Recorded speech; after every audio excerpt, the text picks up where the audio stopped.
welcome back to another Grumpy Entrepreneur show. And today, we're very lucky. We've got Chris Tingley from EVware. Hi, Chris. How are you? Hi, David. Doing very well. How are you doing? I'm good. I'm good. We've actually just had a 1 hour conversation, which I'm actually sat here now going, we should have recorded it because it was quite insightful. So, but anyway, good to meet you again, Chris, and thanks for your time. Do you just want to give us a 60-second pitch about EVware and kind of the stage you're at and also, you know, what you're looking for at the moment as well? Yeah, absolutely. So EVware is a startup. We began the business about 8 or 9 months ago, although we'd sort of been thinking about it for a couple of years prior to that. So, you know, my background is from a digital product agency called Conjure. We've been going sort of 14, 15 years. A lot of work in the automotive and mobility sector, and EVware is an opportunity that we kind of spotted based on the customers that we work with, and also the changing kind of demographic customers that we started to get. And what we're doing is building a hardware and software platform for mobility manufacturers. So big explosion of new types of mobility mode, micro mobility, last mile delivery, electrification of, you know, everything.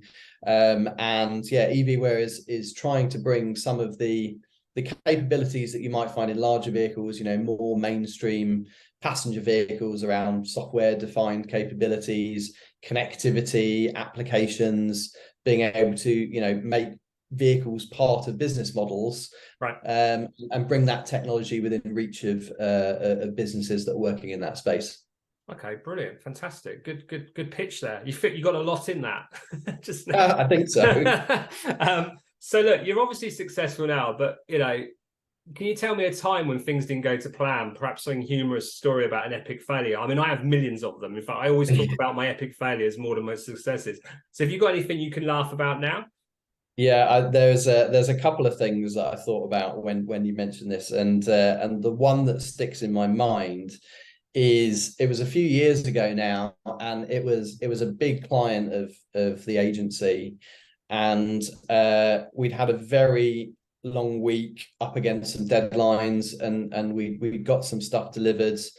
Client was happy, you know, all kind of good stuff. And I finished work quite late one evening, and I planned to go to the cinema with a friend of mine.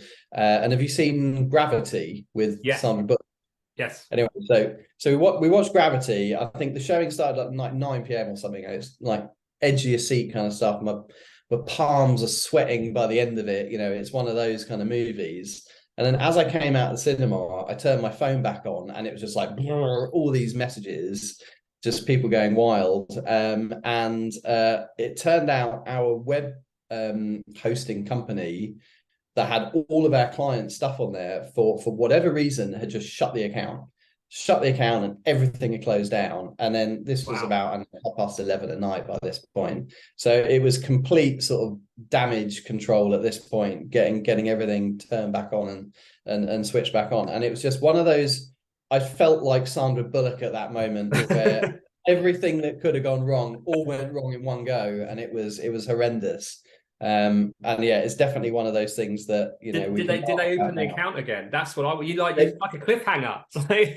Yeah, they did. So it took me about half an hour on the phone, sort of escalating through various things, but yeah, eventually they switched it back on. And I still don't really know why it happened, but it was very unpleasant. I'm wondering if someone got fired over that, maybe. Oh, maybe.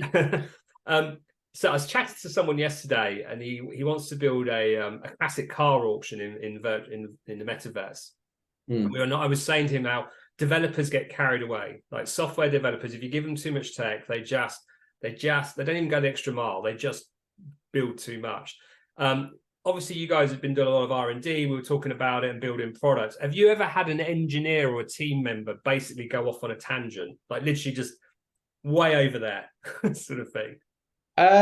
Yeah, I think so. Although I think generally speaking, it's always been a good thing. You know, I think, you know, not necessarily stuff that's made it into products, but that exploration, especially in the R&D phase, you know, I think is important. You know, the way that I've always worked with engineering teams is, you know, we've got really defined stuff that we have to deliver for customers, but you know, there's always a bit of flexibility in there. You know, there's always, you know, as an engineer, and I know, you know, your software, you know, by background as well as am I, and I think it's one of those professions that's always changing. You know, we always have to learn new stuff. Yeah. And so to a certain extent, you know, it is a good trait. I think as long as it's, you know, bound within, you know, if you've got a good product team, you've got a good product manager, you've got good sort of engineering practices, I think it can be managed really well. So, you know, I would say generally a good thing as long as it's, you know, kept in check, right? Yeah. Well, and you always need mavericks, right? Oh, that's what makes life interesting. Maverick and rock and roll people in engineering. So it's always a good thing. So look, the concepts of cars being connected, you know, it sounds great, but for the layman out there, what's the real implication if you think of connected vehicles? For example, you know, will my car start ordering pizza for me when it senses I'm hungry on the way home? But, you know, it's thrown around a lot, right? And yeah, it feels like one of those things when we all used to watch Tomorrow's World in the 80s. It's like, oh, and we'll all be doing this in 1995. So, I mean, what's your thoughts on that? yeah, I think there's a lot of chat about the, you know, the really futuristic kind of stuff. I think in our lives, everything's more connected, you know, connected toasters and fridges and all this rubbish. And, you know, how much value does that add to the customer, to the consumer is, you know, sort of questionable. But, you know, without a shadow of a doubt, you know, we're moving into a more connected world. There are advantages to, you know, our infrastructure, you know, being more connected to vehicles and vice versa, you know, and a lot of it boils down to things like safety and efficiencies. You know, can we make cityscapes, you know, safer for drivers, for vulnerable road users, for pedestrians? You know, can we manage traffic flows through cities better? Yes, of course we can, you know, if we've got the right data in the right way. And it's making these products better for people, but it's also building more reliable products as well. A lot of the stuff that we're talking about with our customers is being able to understand a much finer detail how these vehicles are being used. And it's not like a big brother thing. It's not like, you know, where did David get his lunch from today? Yeah. It's, you know, how was the vehicle used? You know, was it short trip? Was it a long trip? You know, what was the wear and tear on the vehicle? Is there ways that we can predictively monitor how things are going to break, either to fix it before it becomes a problem and it impacts on your life, you know, or back to engineering teams so they can manufacture or develop and manufacture components better. So, you know, it's sort of continual improvement process, I think, really where the connected vehicle comes into things. Yes, there's stuff on the consumer side, you know, being able to watch Netflix in your car, you know, ideally when you're not driving, but, you know, stuff like that, which, you know, will always be better for the consumer. But it's that stuff, you know, under the proverbial hoods, you know, that I think is where the value really is. Yeah, I've kept Netflix out of the car so far because it would be Peppa Bloody Pig, frankly, that does my head in. I know every single show. So look, there's a stereotype that CEOs are, you know, all work and no play, which is that no one's obviously been into my office if that's the case, because I'd probably do more play than I do hard work. So what's your favorite guilty pleasure? Is it like binge watching TV? Like, what is it? You must have one. Yeah, I think, you know, I mean, I am guilty of working too much for sure. But, you know, I think, you know, especially as I get older, I realize the importance of that work-life balance. You know, you've got to give your brain some space to sort of think. I mean, I'm a bit of an amateur musician in my past life. So I try and keep up playing the piano and stuff like that, which is quite relaxing. I love cooking, you know, so that's something that brings me a lot of joy.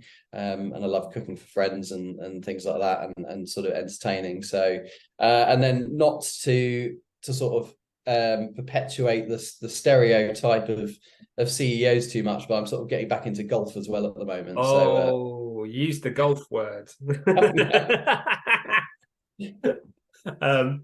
That's the piano. So maybe you could do a pitch one day. What was the name of that the late lady who used to do comedian Victoria Wood? Victoria Wood, didn't she, on the piano? Yeah. You could do a pitch on piano. There's a dare for you to do one day. Musical pitch, yeah. That, I mean, it would certainly stand out, wouldn't it? It would be memorable. It would be, see, no one would forget, you see. So if you were to switch jobs with Elon Musk for a day, what's the first thing you do? Would you tweet something crazy? Although he seems to have calmed down on that, I've noticed recently. Or would you, shoot another car into space? I mean, what would you do? I mean, that could be like do anything pretty much, isn't it? I don't know. It is a challenging one. I mean, as we were talking earlier, the sort of constant like learning curve that we're all on. I think Elon's got so many businesses to do so much stuff right. I'd love to figure out what is the thread that runs through all this stuff. Why how are they all interlinked, and how has he made them sort of successful? Try and get under the hood, see how they run and operate, which I guess is a bit of a boring answer. It's not, shoot another car into space, but it must be fascinating, what's going on. Yeah, it must be. I mean, for me, it would be I'd get SpaceX and build an X-Wing fighter from Star Wars so I could fly it. And then I'd just be like, cool. So look, last question. If you had to compare your journey as a CEO to a movie, what would it be? Would it be like Mission Impossible or Fast and Furious? Or this one works for me, Groundhog Day, definitely. What would it be for you? I think, I mean, this is going to have totally the wrong connotations, right? But I'll try and explain. I think it would be like the ultimate crime heist. Okay. The Ocean's 11, and the rationale really is that I think to be successful at running businesses, is obviously the people that work for you and work for the business and make it work. And I think I can draw a lot of analogies to these heist films. You've got to have this crack team. They've all got to have their skills in certain areas. Yeah. They've got to work together. You've got to plan stuff to the nth degree, and then expect it to fail. Any of these good films, something will go wrong.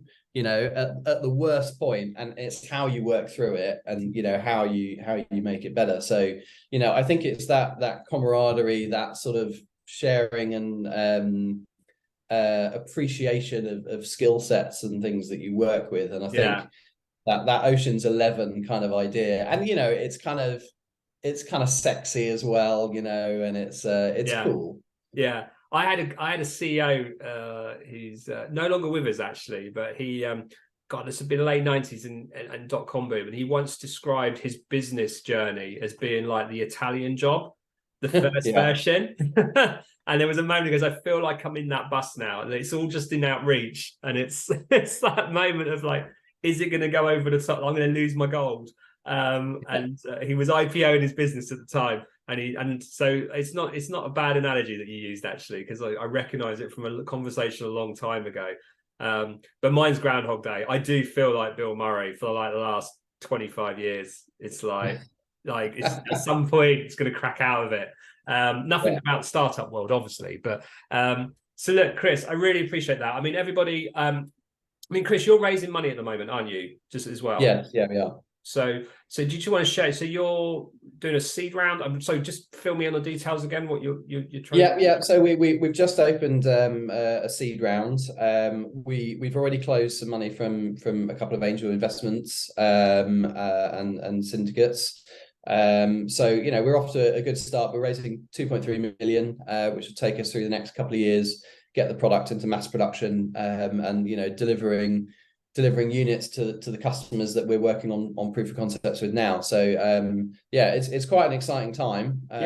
It's everybody, it's a really good business, because I actually spent some time speaking to Chris today, and we've spoken over email and stuff, and I looked at it, and it's actually one of those businesses that I think it's got some good legs on it, and to the point that I'm interested. So I think that everybody, I'm going to put the contact details for Chris and his business in the description of the video. Chris, been a pleasure. Have to say, I like it when people give random answers, and I didn't think I'd hear Gravity today, for example. By the way, I've never seen the end of that movie. Oh, you need to watch it. So you just made me think I've got to go and watch that movie. I think I got to a bit where they were putting together towards each other, which is about midway through, isn't it? If I remember. Yeah. It's sweaty palms from start to finish. Right. Okay. Well, I'm going to go and watch it. Doesn't get any easier. Look, Chris, thank you so much. Been a pleasure. I really appreciate your time. And everyone else, see you next time, and thank you. Cheers, David. Cheers.